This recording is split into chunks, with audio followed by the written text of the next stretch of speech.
Primero que tenemos que lo primero que vamos a empezar diciendo es que Machine Learning e inteligencia artificial no son lo mismo. Muchas veces se confunden esos conceptos.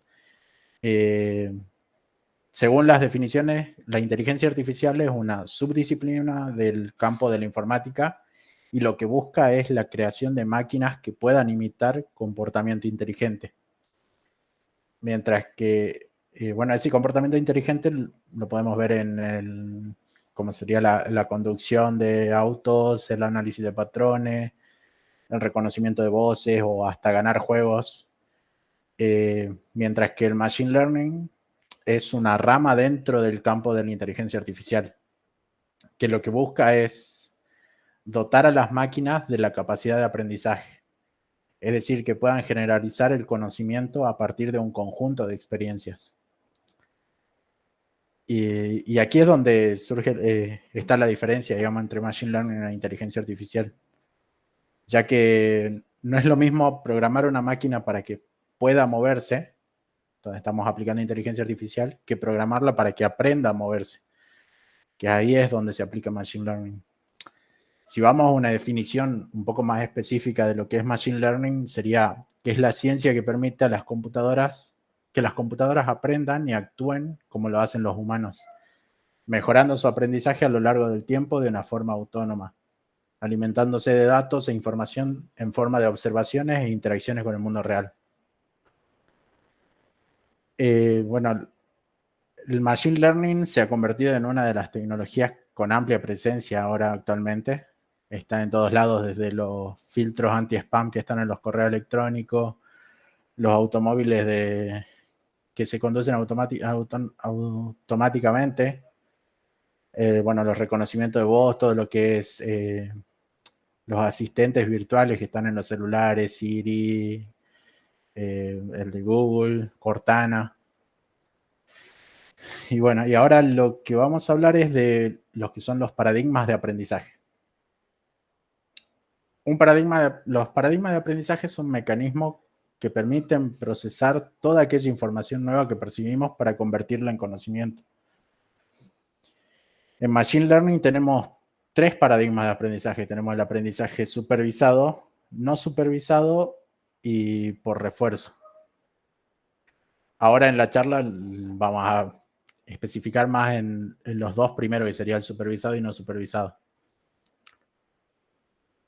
Bueno, lo que es el aprendizaje supervisado, lo que busca es descubrir una relación entre una variable de entrada y una de salida. En estos algoritmos el aprendizaje surge de enseñarles cuál es el resultado que se busca para un determinado valor. Es decir, los valores tienen los valores en el dataset de entrenamiento de nuestro modelo tienen una salida esperada que se llama label o, bueno, un tag, una etiqueta.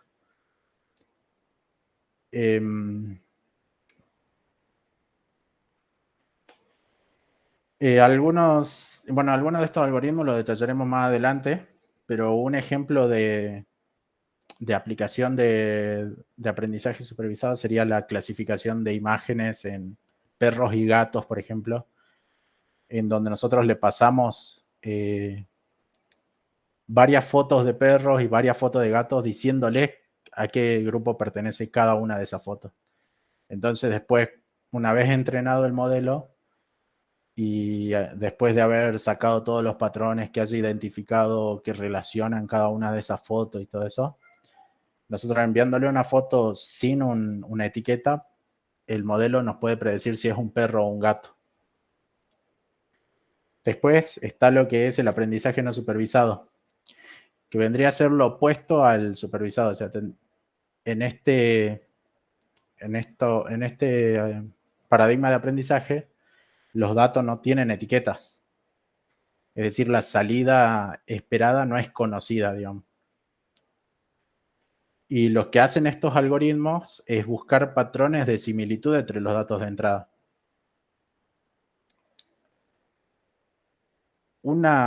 Algo a favor que tienen estos este tipo de aprendizaje es que el conjunto de datos para entrenar son menos costosos, ya que no se debe etiquetar una por una los registros que tengamos. Supongamos que tenemos 100.000 registros y tenemos que etiquetar cada uno de esos, lo tenemos que hacer manualmente, lo que nos llevaría un montón de tiempo. Así que ese es un pro que tiene el aprendizaje no supervisado y es a lo que se apunta, digamos, actualmente en lo que es Machine Learning. Un ejemplo de esto, bueno, están los filtros anti-spam o en ese ejemplo que tenemos en la pantalla, en el que se clasifica qué tipo de fruta o verdura es después de procesar, ahí encuentra patrón y bueno, nos dice, estas tal imágenes pertenecen a los que son manzanas, las otras son paltas, las otras son naranjas. Entonces ya cada vez que nosotros ingresemos una, ya lo va a agrupar según lo que ya aprendió, digamos. Después tenemos un concepto más para aprender dentro de lo que es Machine Learning, que es el Deep Learning, que es un subcampo de lo que es Machine Learning, digamos. Y se trata de, son estructuras jerárquicas de redes neuronales que se construyen para simular la estructura neuronal del cerebro humano. Esto nos permite abordar el análisis de datos de forma no lineal. Bueno, lo que son las redes neuronales, ellas aprenden por niveles, es decir, a medida que se agreguen capas, la información que se aprende es más abstracta e interesante. Ahí, por ejemplo, tenemos dos redes neuronales, una simple y una de aprendizaje profundo que tiene varias capas. El comportamiento que tiene acá es, la primera capa recibe los datos en bruto, los procesa y le envía la salida a la siguiente capa. Y este proceso se repite hasta que llega a la última capa, que es donde tenemos la predicción. Este tipo de algoritmo es uno de los más utilizados actualmente para el tema de aplicaciones de reconocimiento de imágenes. Y es muy complejo, así es muy, muy bueno para aprender esto. Y después, bueno, ahora lo dejo con Matías para que le explique un poco los algoritmos y las técnicas que se aplican en Machine Learning.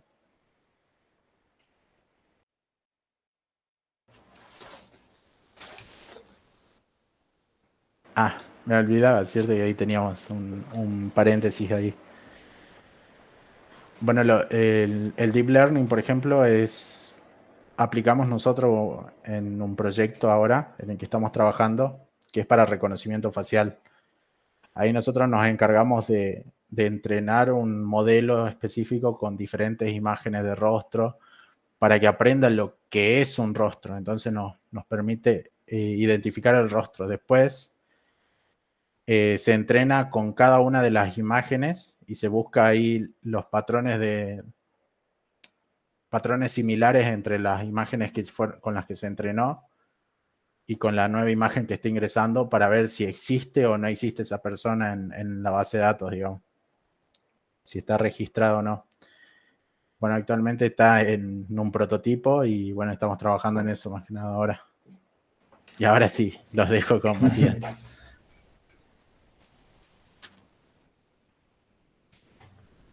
A ver, bien.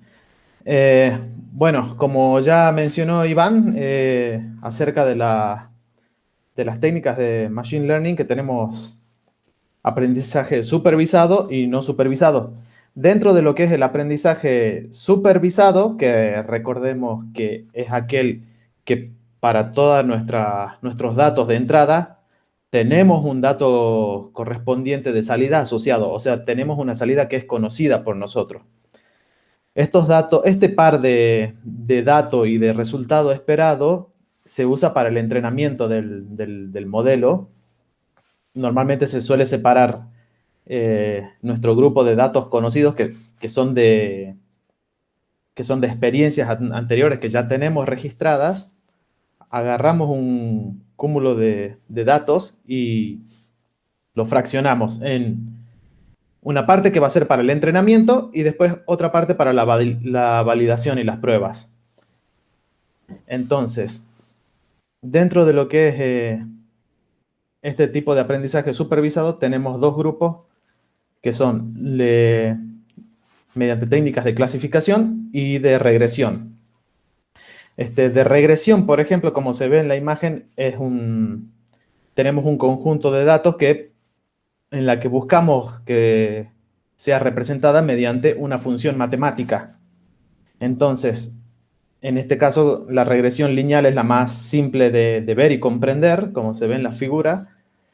Entonces, todos esos datos que ya son conocidos, eventualmente, si nosotros tenemos un nuevo dato, el cual no está dentro de ese conjunto de datos que nosotros tenemos y se va bastante más lejos del eje de las X, mediante esta representación del modelo de regresión lineal, podemos hacer una estimación de qué valor obtendríamos.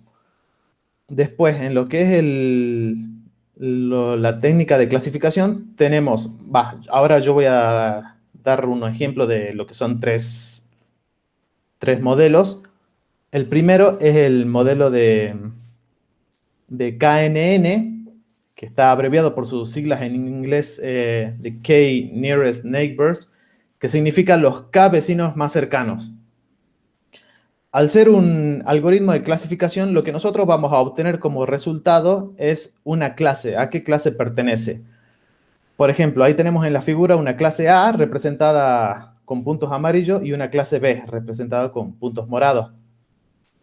Si quieren pueden ponerle, no sé, a ver, clase A podría ser fruta y clase B verduras, clase A podría ser autos, clase B camionetas, en fin. Puede ser cualquier tipo de clases que se diferencien entre sí mediante algún tipo de características. Entonces, ¿en qué consiste este algoritmo? Todos estos datos que nosotros ya tenemos representados en nuestro espacio son datos ya conocidos, cada uno perteneciente a una clase, y mediante un nuevo dato que ingrese, se tiene que decir a qué clase pertenece. En este caso representado por una estrella, no sabemos a qué clase pertenece. Entonces lo que dice el algoritmo es, vamos a buscar los K vecinos más cercanos a ese nuevo elemento ingresado. Entonces, por ejemplo, para un valor de K igual a 3, o sea, 3 vecinos, vemos que los 3 vecinos más cercanos son 2 que pertenecen a la clase B, o sea, 2 puntos púrpura y uno que pertenece a la clase A, el punto amarillo.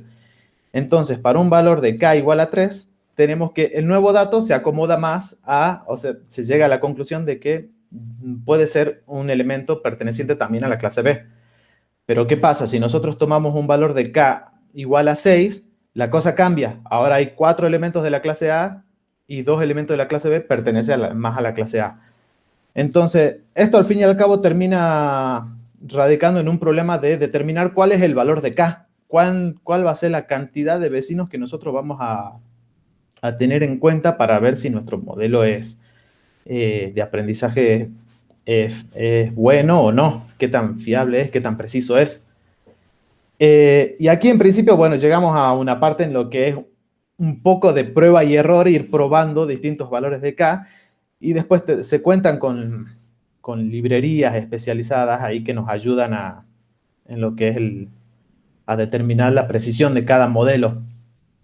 Nosotros cuando ya tenemos un modelo ya entrenado de estos de vecinos más cercanos, suponiendo que le pusimos un valor de K igual a 5, tenemos una librería que le decimos, mira, analizar nuestro modelo, decirnos qué tan preciso es, y la librería nos tira analiza el modelo, los datos de prueba, y nos termina diciendo, bueno, este modelo tiene una precisión de 70%, por decirlo así.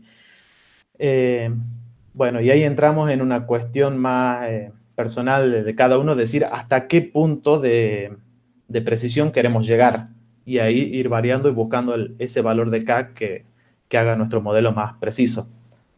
Después, siguiendo, tenemos lo que es el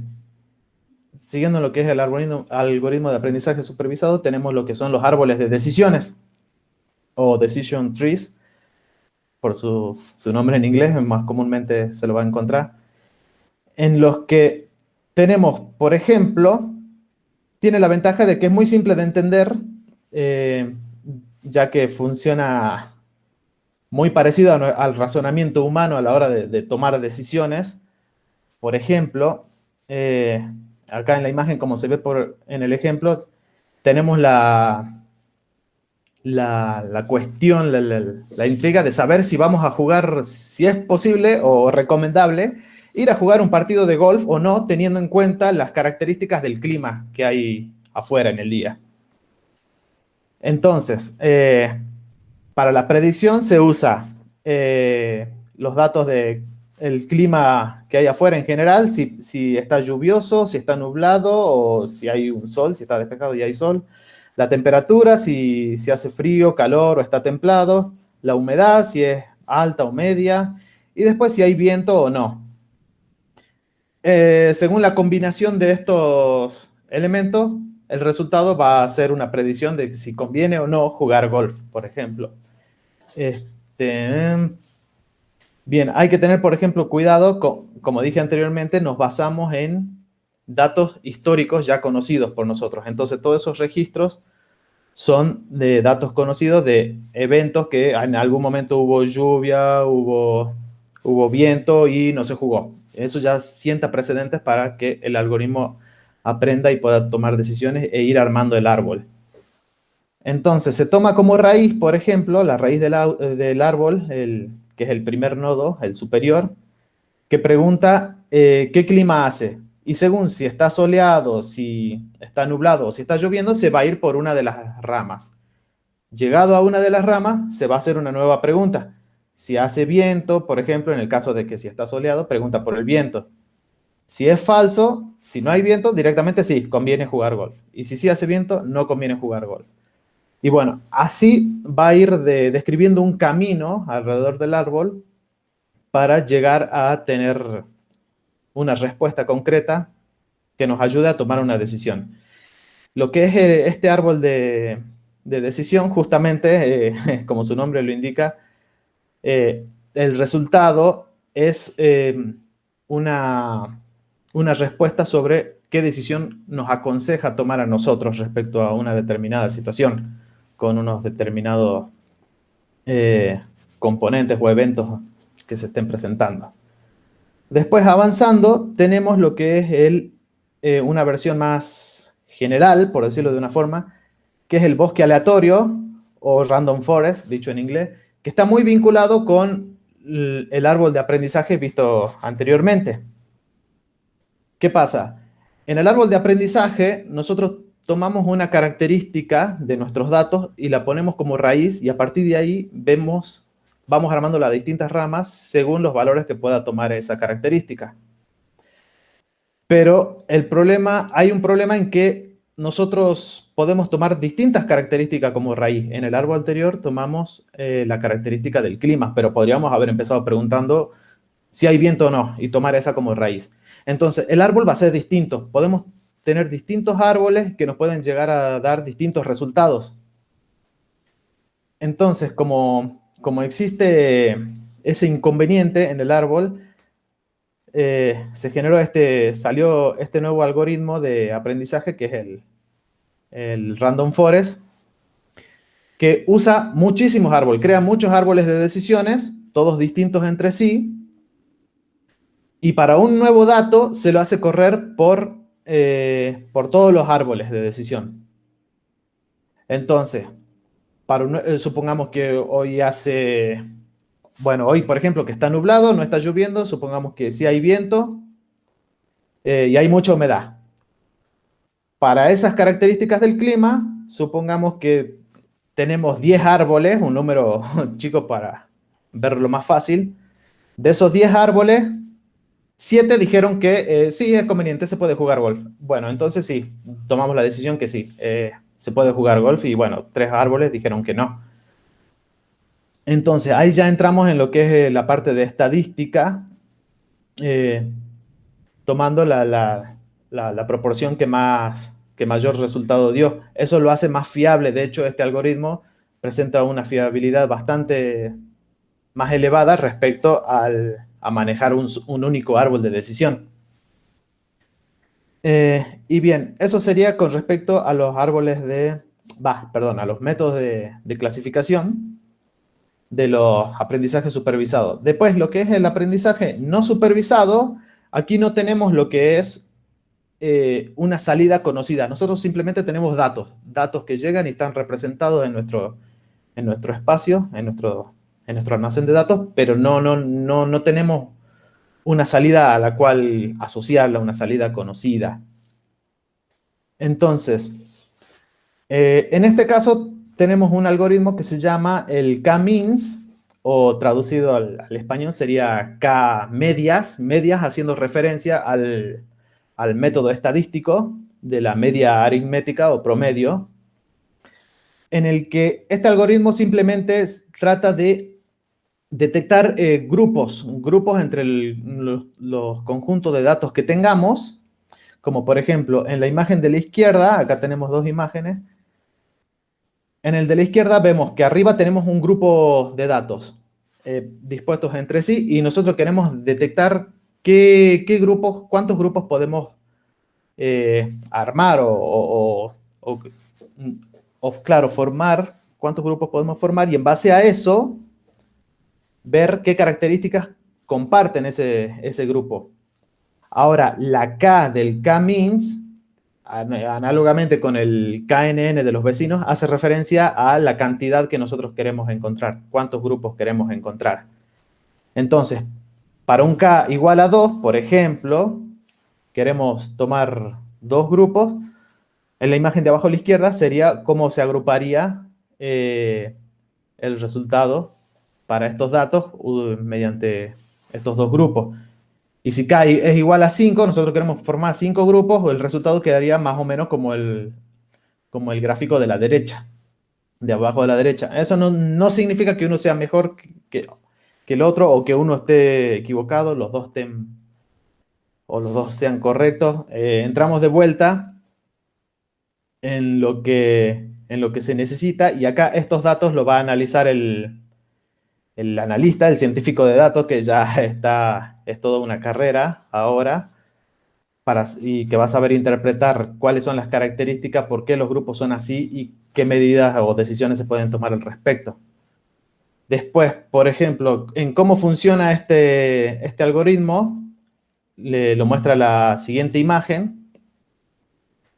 Este algoritmo se basa en el uso de centroides. Suponiendo que queremos encontrar dos grupos, ponemos dos puntos aleatorios sobre el espacio en donde se encuentran nuestros datos. Pueden ser incluso estar ubicados dentro de los mismos datos. Entonces, a partir de ahí, cada uno de los datos que están representados en nuestro espacio se lo asocia con el centroide que se encuentre más cercano. Entonces, a partir de ahí se pasa del gráfico 1, se pasa al gráfico 2, por ejemplo, en donde cada punto se lo pintó del mismo color al centroide que tiene más cercano. Una vez hecho esto, se pasa a hacer un ajuste de los centroides mediante la media, de ahí que viene el nombre de K-medias, mediante las medias de las coordenadas de cada uno de los elementos. Entonces, del gráfico 2 al gráfico 3, vemos que los centroides se desplazaron según esta media de las coordenadas. Y a partir de ahí se vuelve a hacer una siguiente iteración. Se vuelve a sacar cuáles son los elementos más cercanos, cuáles son los datos más cercanos a cada centroide y se los vuelve a clasificar y asociar a eso. Y va a llegar un punto, esto se sigue iterando, se va a llegar a un punto en donde los centroides no van a sufrir cambios realmente significativos de coordenadas, entonces se puede decir que, bien, el algoritmo ya terminó y ya tenemos nuestros grupos clasificados.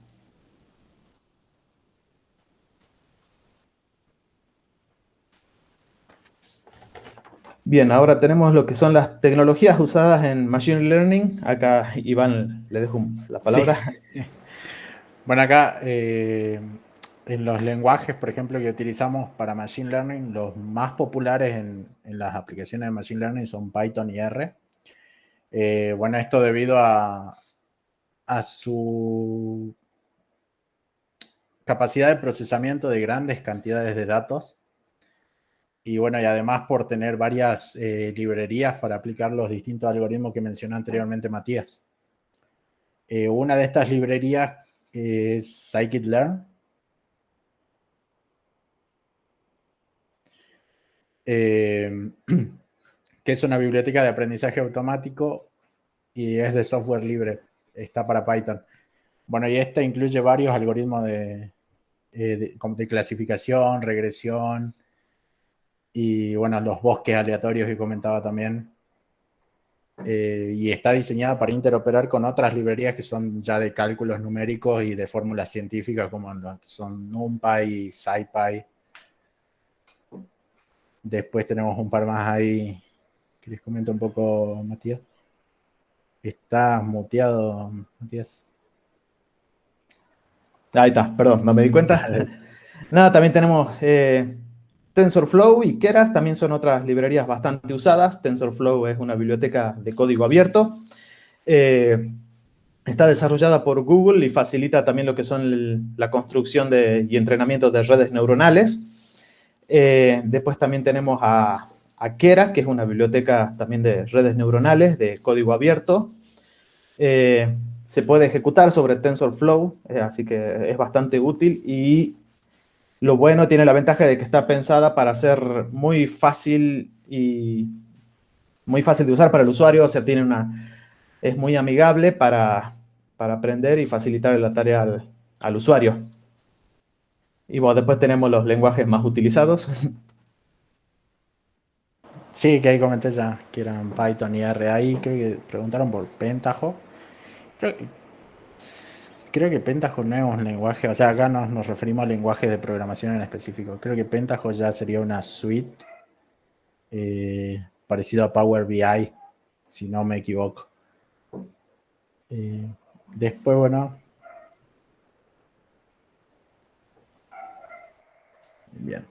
Bien.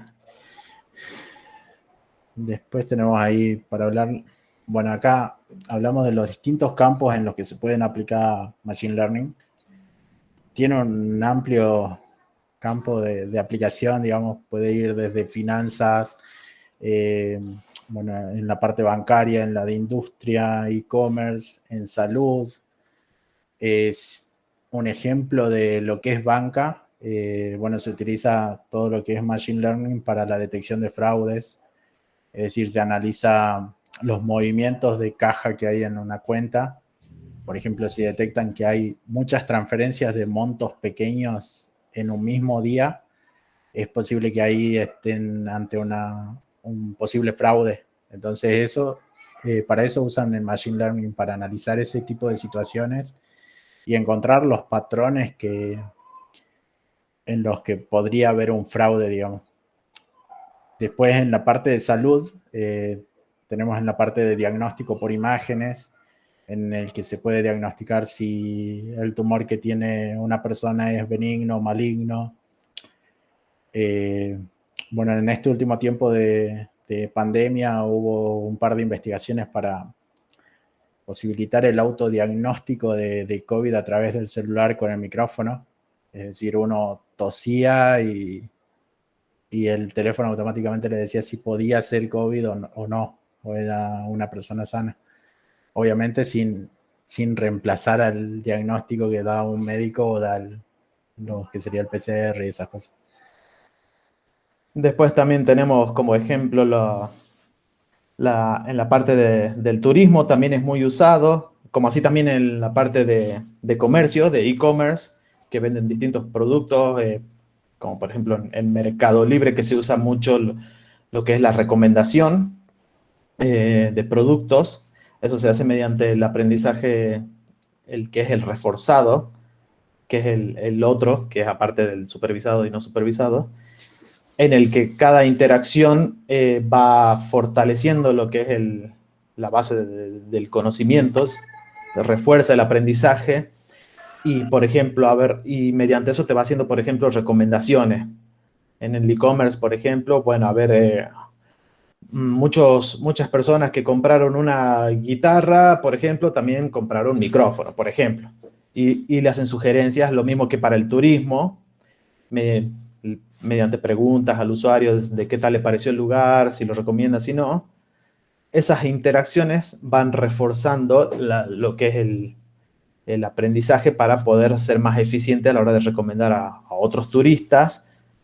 Bueno, si te gustó el Cerro de Siete Colores, por ejemplo, te recomiendo también visitar Humahuaca, por ejemplo, también te va a gustar.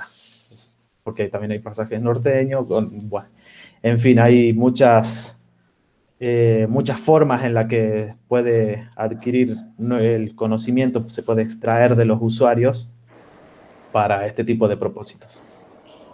Sí, también podemos aplicarlo en una planta de producción para medir la productividad del empleado o para ver qué procesos podemos mejorar para tener una mayor producción. En la automatización de procesos y todo eso también se puede aplicar. Acá mucho depende se debe hacer un análisis de qué proceso se quiere mejorar con la implementación de inteligencia artificial y machine learning, y ver qué es lo que esperamos que se consiga con eso, o sea, cuál es el porcentaje de mejora que le daríamos a ese proceso. Por ejemplo, no sé, si vemos que una persona lo hace con un 5% de error, entonces nuestra expectativa de aplicar machine learning tiene que ser mejorar ese porcentaje de error, o sea, disminuirlo lo máximo que se pueda. Ahí, bueno, es todo un estudio que se lleva a cabo ahí para ver, para encontrar la mejor forma de hacerlo y ver si es que conviene o no conviene aplicarlo en ese proceso en específico. Bien, perfecto. Muchísimas gracias, Iván, Matías. Una de las cosas que a mí me gustaría consultarles es, ¿ustedes qué piensan acerca de la aplicación de Machine Learning en las empresas ahora que estamos en un periodo de post-pandemia? Bien, sí. Con el tema, bueno, de la pandemia ya se vio que todo va hacia lo digital, así que mientras más innovemos e invirtamos en lo que es tecnología, y en este tipo de tecnología como es el Machine Learning, va a ser mucho mejor para el negocio o para los clientes. Podemos aplicar valor, dar un valor agregado a nuestros servicios y también a los productos de los clientes. O sea, se puede analizar muchas cosas ahí, se puede mejorar mucho el proceso y apuntar a varias cosas. Ahora, por ejemplo, con esto de la pandemia, muchos negocios locales que vendían ropa o alguna de esas cosas tuvieron que crearse una plataforma para vender online debido a que estaba todo cerrado. Y bueno, si aplican Machine Learning y siguen ahí innovando en eso, pueden mejorar sus ventas, digamos. Pueden hacer, como dijo Matías, que pueden aplicar lo que es el sistema de recomendación, que ayudaría mucho en eso. Bien, Claro, por perfecto. ahí, por ejemplo, hay productos que depende de la estacionalidad, por ahí, que uno por ahí no lo tiene tan claro, y bueno, mediante Machine Learning, el análisis de los datos y todos los números que maneja el Machine Learning puede darte una recomendación sobre qué decisión es más conveniente para vos tomar para mejorar tu productividad. Después, con lo que es el trabajo remoto que se vio en prácticamente todas las áreas debido a la pandemia. Hay algunos colegios que mandaban la tarea mediante fotos y bueno, los profesores se vieron con un problema ahí, los agarró offside, por decirlo de una forma, y se vieron obligados a usar la tecnología. Y aquí también se puede usar Machine Learning. De hecho, se usó en varios colegios en donde se usaba Machine Learning para escanear las tareas que los padres le mandaban por fotos de sus hijos. Y el algoritmo lo que hacía era poner todo en un formato más legible, ya que por ahí la foto está medio oscura, no se ve bien.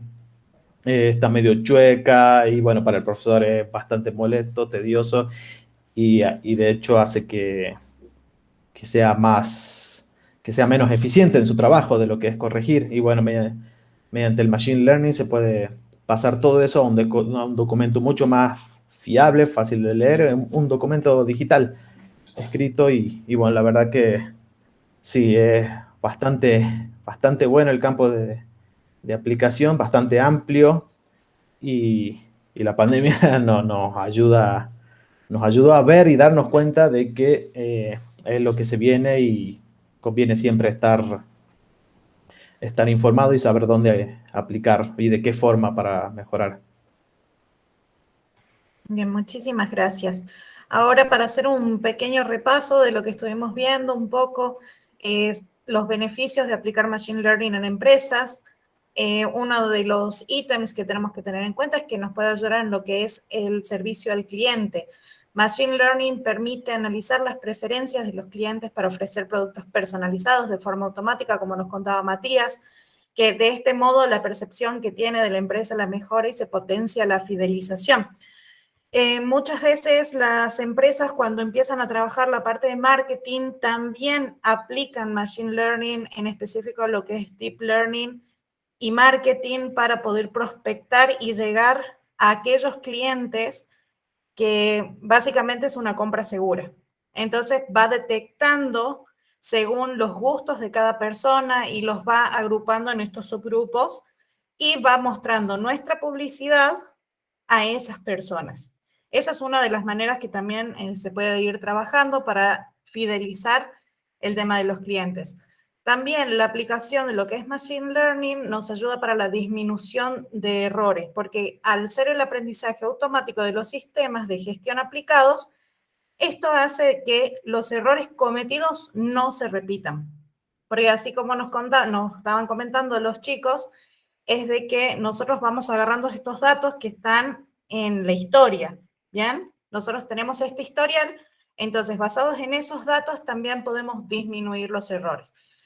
A partir de ahí también podemos tomar acciones preventivas, también lo que es la ciberseguridad para la detección de fraudes. Ahí sí los invito a todos para que vean nuestros webinars anteriores, donde hablábamos también de lo que es la ciberseguridad.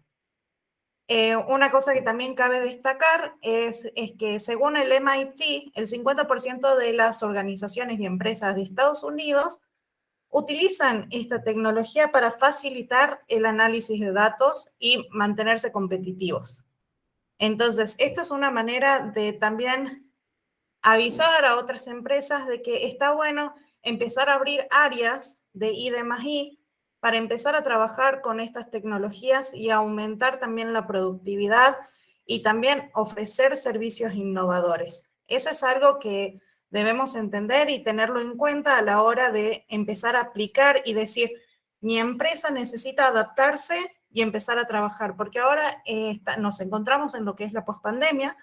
Entonces también todo lo que es el movimiento del mercado va a empezar a cambiar y es la hora de empezar a rever y replantear cómo trabajamos, cómo estuvimos haciendo todos estos procesos y cómo nos beneficiaría aplicar Machine Learning en nuestra empresa. Bien, les dejo aquí a la gente, estaba viendo que acá Pedro nos estuvo escribiendo un poco sobre las herramientas. Iván, coméntame, las herramientas que vos estuviste mencionando, ¿esas en tu parecer son las ideales para trabajar o se pueden trabajar con otras? Sí, se puede trabajar con otras. Hay otros lenguajes en los que se puede aplicar Machine Learning, pero bueno, el estándar y lo que más se usa ahora actualmente es Python y R, más Python. Por eso es que Python pasó a ser uno de los lenguajes más utilizados este año. Por la aplicación de Machine Learning, la explosión de la inteligencia artificial y lo que es el análisis de datos y esas cosas. Lo bueno que tiene es que Python no tiene la curva de aprendizaje de Python es mínima, o sea, es fácil de aprender y ver y poder aplicar las cosas. y además tiene un soporte grande de la comunidad. Bueno, como mencionamos, algunas librerías son directamente ya desarrolladas en Python, tienen, bueno, el soporte para Python completo, documentación completa, y hay otras librerías que no alcanzamos a nombrar, pero que tienen también aplicaciones así. Hay una específica para lo que es aplicación de reconocimiento facial, que ahora creo que se llamaba DeepFace. ¿Así era, no, Matías? Creo que sí. Bueno, DeepFace, que tiene también soporte en Python, que es fácil porque se corre un comando y ya tenés instalado toda la dependencia de eso. Tenés lo que es OpenCV para procesamiento de imágenes en vivo. Tenés también OpenAI, que tienen un montón de aplicaciones de inteligencia artificial, como es GPT-3 y todas esas cosas. Y a mi parecer, Python tiene un poco de ventaja con respecto al resto de lenguajes y todo lo que hay para hacer, digamos. Más que nada por su comunidad y todas las librerías que te facilitan ese trabajo. Sí, básicamente son por las librerías que son cada vez son más amplias y tienen funciones ya predefinidas. Tiene prácticamente toda la estadística ya predefinida en función, lista para usar nomás. Así que, bueno, de hecho requiere quizá por ahí un esfuerzo ya aparte, simplemente aprender a usar la librería porque realmente pueden llegar a ser muy grande tanta funcionalidad con números que hay. Sí, es por eso también que se recomienda el uso de las librerías que facilita Python, digamos, porque ahí uno se olvida de estar escribiendo fórmulas matemáticas y todo eso, digamos, está todo ya realizado. Obviamente es importante aprender la parte de matemática y estadística que está por detrás para poder entender si nuestro modelo es el mejor o no, y para entender cómo lo mejoramos y qué parámetros necesitamos cambiar y todas esas cosas para poder obtener el mejor modelo de Machine Learning. Bien, perfecto. Bueno, acá les voy dejando nuestra información de contacto. Aquí tienen el correo de Iván, de Matías, de Pablo, nuestro CEO de la empresa. Recuerden que pueden seguirnos en nuestras redes sociales, LinkedIn, Twitter, Facebook, Instagram, YouTube. Es más, van a ver la grabación de este webinar en nuestro canal de YouTube y pueden escribirnos también para ver si les quedó alguna duda o si ya están pensando en cómo aplicar Machine Learning en su empresa. Nosotros también vamos a estar ahí con ustedes, los vamos a ir acompañando. Así que esto ha sido todo por hoy. Este es el último webinar del 2021. Así que les agradezco a todos, Iván, Matías, por haber sido parte de este evento, de haber compartido su conocimiento y también su experiencia a partir del proyecto de reconocimiento facial que lograron. Así que muchísimas gracias y vamos a estar compartiendo este contenido en nuestras redes sociales, así que no olviden seguirnos y les deseo un muy buen fin de semana. Bien. Gracias, saludos a todos. Nos Muchas estamos gracias viendo. a todos. Buen fin de semana para todos.